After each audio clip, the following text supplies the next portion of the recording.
மக்களை வணக்கம். நான் உங்கள் கோடங்கி. மீண்டும் உங்களை சந்திப்பதில் மகிழ்ச்சி. நிறைய அரசியல் பேசியிருக்கோம். இடையில இன்றைக்கு ஒரு முக்கியமான ஒரு விஷயம் வந்திருக்கு. என்ன விஷயம் அப்படின்னு சொன்னால், அதுவும் நம்ம முதலமைச்சர் ஜோசப் விஜய் நடித்த கடைசி படமான ஜனநாயகன் குறித்து. அது சென்சார் போர்டில் ஏ சர்டிஃபிகேட் கொடுத்துட்டாங்க. ஒரு 12 கட்டு கொடுத்துருக்காங்க.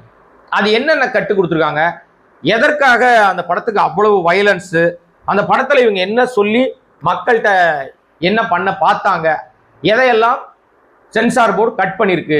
ஏன் முன்னாடியே வருவதாக சொன்ன படம், இதுக்கு முன்னாடியே போன வாரம் 10 நாளுக்கு முன்னாடியே வரோம்னு சொல்லி நிறைய படங்கள் ரிலீஸ் டேட்டே போடாமல் காத்து கிடந்தாங்க. இப்போ இந்த படம் வரப்போகுதுன்னு சொல்லி பெரிய படங்கள் எல்லாம் அப்படியே நிற்கிது. இதுக்கு இடையிலேயே ஜோசப் விஜயனுடைய மகன், அவர் நம்ம ஜெய்சன் சஞ்சய் இருக்கார்ல, அவர் ஒரு படத்தை இயக்கியிருக்கார், சிக்மானு. அந்த பட தேதியும் பார்த்தீங்கன்னா உங்களுக்கு பெரும் சிக்கலோடு அடுத்த கட்டத்தை நோக்கி தேதி தெரியாமல் முடிச்சுட்டு இருக்காங்க. இன்னும் பல பேர் ஜனநாயகன் வரப்போகுதுன்னு பயந்துகிட்டு உட்கார்ந்துட்டு இருக்காங்க. அப்ப யார் சினிமாவிலையும் தன்னுடைய ஆளுமையை காட்டணும்னு நினைக்கிறாங்கன்னு பாத்தீங்களா? ஏற்கனவே அது இணையத்துல இவங்களே கசிய கதையை விட்டுட்டு அப்புறம் அந்த எடிட்டர் மேல பழிய போட்டு அந்த எடிட்டரை சஸ்பெண்ட் பண்ற மாதிரி சஸ்பெண்ட் பண்ணிட்டு அப்புறம் கொஞ்ச நாள் கழிச்சு அவர் மேல எந்த தப்பும் இல்லை, அவர் மன்னிப்பு கேட்டார், அதனால மறுபடியும் நாங்க சேர்த்துக்கிட்டு அதுல 2-3 பேர் அரெஸ்ட் பண்ணி அவங்க இப்ப உள்ள இருக்காங்களா வெளியே வந்துட்டாங்களான்னு தெரியாத அளவுக்கு அதை பத்தி யாரும் பேசுறதே இல்லை. ஆனா இவங்க காரியத்தை சாதிச்சுட்டாங்க. என்ன காரியம்? தேர்தலில் வெற்றி பெற்றாங்க.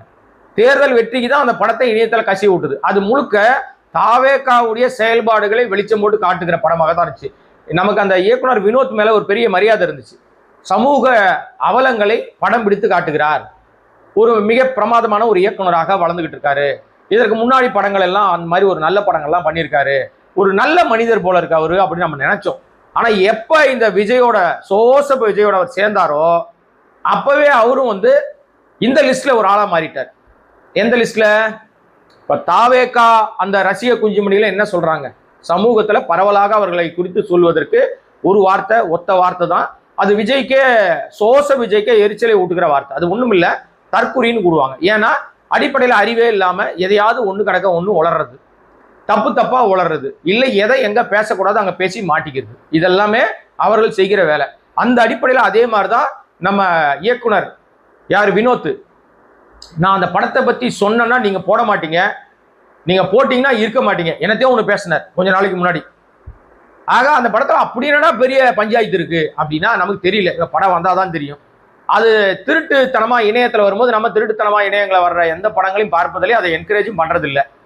அவங்க உழைப்பை போட்டு பல கோடி ரூபா முதல் போட்டு ஏராளமான பணத்தை போட்டு யார் படம் பண்ணாலும் அது அவருடைய உழைப்பு மிகப்பெரிய உழைப்பு. அந்த உழைப்பை அவ்வளவு சீக்கிரமாக யாரோ ஒருத்தர் திருட்டுத்தனமாக ஆதாயத்துக்காக இணையத்துல கசிய விடுறது அயோக்கியத்தனத்துடைய உச்சம். அதை நம்ம எப்போ ஏற்பதும் இல்லை, அதை அனுமதிப்பதும் இல்லை, அதை என்கரேஜ் பண்றதும் கிடையாது.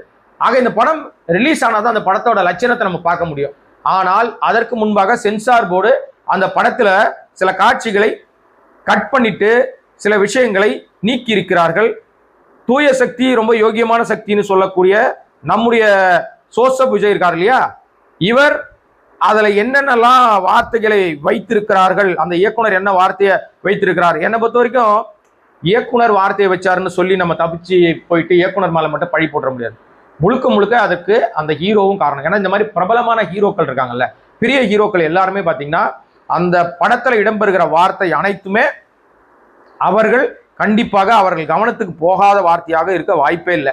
அந்த அடிப்படையில இதுல வந்த அனைத்து வார்த்தைகளும் அவருக்கு தெரிந்தேதான் இடம் பிடித்திருக்கும். அது என்னென்ன வார்த்தை அப்படின்னா சில வார்த்தைகளை மட்டும் சொல்லலாம், அதனால தப்பு இல்லை, ஏன்னா அதெல்லாம் கட் லிஸ்ட்ல வந்துருச்சு. அது என்ன வார்த்தைன்னா, ஒரு 12 வெட்டுங்க, அதுல அம்பேத்கர் படம் போட்ட ஒரு புக்கு, அதுல அம்பேத்கர் அந்த படத்தை தூக்கிட்டாங்க. அம்பேத்கர் சட்டம்னு ஒரு வசனம் வருது, அதை தூக்கிட்டு அதுக்கு பதில் டிவிகே சட்டம்னு மாத்தி வச்சிருக்காங்க. படம் ஃபுல்லா டிவிகேன்னு இருந்ததை தூக்கியிருக்காங்க. பல இடங்கள்ல டிவிகே வார்த்தையை தூக்கியிருக்காங்க. அப்புறம் நம்முடைய தேசிய கொடி, அந்த கொடியை தரையில போட்டு ஏதோ ஒரு பெரிய பஞ்சாயத்தை பண்ணி வச்சிருக்காங்க போல இருக்கு. அதனால தேசிய கொடி தரையில போடுவதும் அந்த காட்சிகள் நீக்கப்பட்டிருக்கு. அப்புறம் பாகவதம், ரங்கநாதர் அப்படின்ற வார்த்தைகள்லாம் மியூட் கொடுத்துருக்காங்க. என்னத்துக்குன்னு படம் பார்த்தா தான் நமக்கு தெரியும்.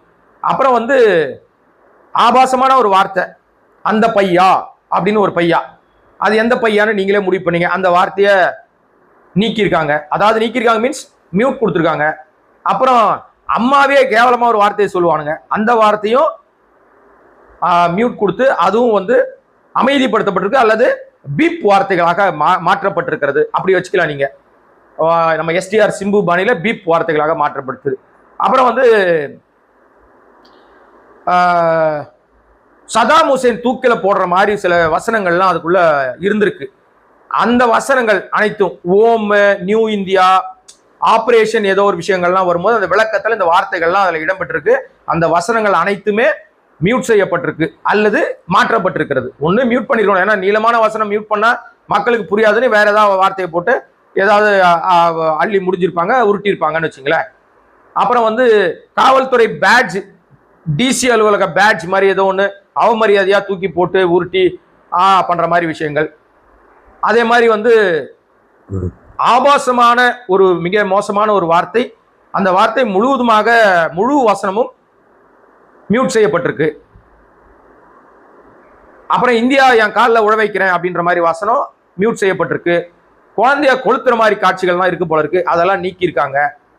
அப்புறம் சில வார்த்தைகள் இடம்பெறாமல் நீக்கப்பட்டிருக்கு. இதெல்லாம் சேர்ந்து அந்த படத்துக்கு ஏ சர்டிபிகேட் கொடுக்கப்பட்டிருக்கு.